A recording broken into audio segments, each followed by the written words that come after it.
தோழமை சொந்தங்களுக்கு பணிவான வணக்கங்கள். அன்புடன் KVS.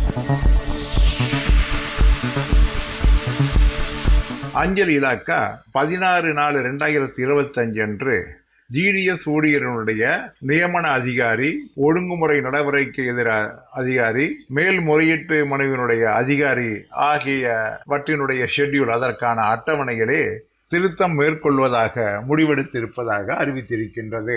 இலாக்கா ஊழியராக இருந்தால் அவர்களுக்கு CCS ரூல்ஸ் 1965 என்பது அனைவருக்கும் தெரியும். GDS ஊழியராக இருந்தால் 2021 இருக்கக்கூடிய அந்த ஒழுங்கு நடைமுறை விதிகள், இதிலே சில மாற்றங்களை செய்வதாக அரசு முடிவெடுத்திருக்கிறது. அஞ்சல் துறையானது முடிவெடுத்திருக்கிறது. இனிமேல் டிவிஷனிலே அப்பாயிண்டிங் அத்தாரிட்டி என்பது ஹெட் ஆஃப் த டிவிஷனாகத்தான் GDS ஊழியருக்கு இருப்பார்கள்.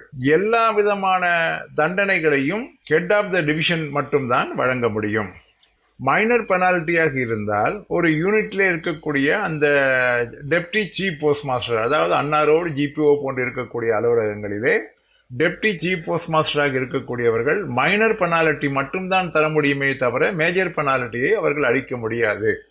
அதே போன்று துணை கோட்ட அதிகாரிகள் யாருமே மைனர் பெனால்ட்டி மட்டும்தான் தர முடியுமே தவிர மேஜர் பெனால்ட்டியை இனி தர முடியாது.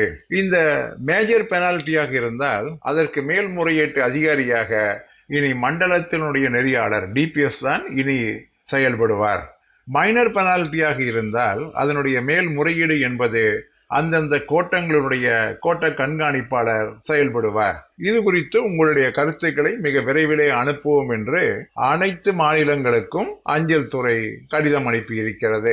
இந்த மாற்றங்கள் என்பது வந்தால் ஓரளவிற்கு சரியாக இருக்குமா என்றால், மேஜர் பெனால்ட்டி வழங்கக்கூடிய அந்த ப்ரொவிஷன் என்பது கோட்டத்திற்கு மட்டும் இருக்கிறது, அதற்கு மேல்முறையீடு என்பது DPS-இடம் செல்கிறது என்கின்ற நேரத்திலே சில முக்கியமான மாற்றங்களாகத்தான் நம்முடைய கண்ணிலே படுகின்றது. ஏனென்றால் ஒரே கோட்டத்திலே துணை அதிகாரி முடிவெடுத்து கோட்ட அதிகாரி செய்வதை விட அதற்கு மேற்பட்ட ஒரு அதிகாரியை கூடுதலாக கொண்டு வருவது என்பது மிகச் சிறப்பாகத்தான் இருக்கும் என்பது என்னுடைய கருத்து.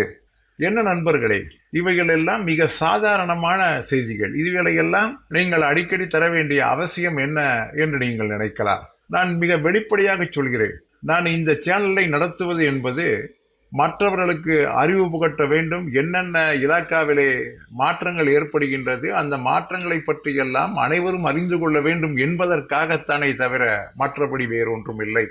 இல்லை என்றால் அனைத்து மக்களும், அனைத்து அஞ்சல் ஊழியர்களும் இலாக்கா விதிகளிலே ஒரு விரிவான, ஒரு விசாலமான ஒரு அறிவை பெற்றிருந்தால் தன்னை பாதுகாத்துக் கொள்வதோடு மற்றவர்களையும் பாதுகாத்துக் கொள்வதற்கு அவைகள் உதவும் என்பதனால் இதிலே இருக்கக்கூடிய நெளிவு சுழுகுகளை நாம் நிச்சயமாக அறிந்து அதன்படி நம்முடைய பணியினை செய்ய வேண்டும் என்பதற்காகத்தான் இது போன்ற வீடியோக்களை வெளியிடுகின்றேன். பல பேர் இவைகளை பார்ப்பதில்லை, அதனால் நான் மனமுடைந்தும் போவதில்லை. இதை ஒரு ஃபேஷனாக, என்னுடைய ஒரு தனிப்பட்ட ஆத்ம திருப்திக்காக தொடர்ந்து வெளியிட்டு வருகின்றேன். நிச்சயமாக தொடர்ந்து பார்ப்பவர்களுக்கு பலன் கிடைக்கும் என்கின்ற நம்பிக்கை, ஆழமான நம்பிக்கை, என்னுடைய முயற்சிகள் என்றாவது ஒரு நாள் நிச்சயமாக பயன் தரும் என்கின்ற அந்த ஆழமான நம்பிக்கையோடு என்னுடைய பயணத்தை மேலும் தொடர இருக்கிறேன் என்று கூறி முடிக்கின்றேன். மீண்டும் சந்திப்போம். அன்புடன் KVS.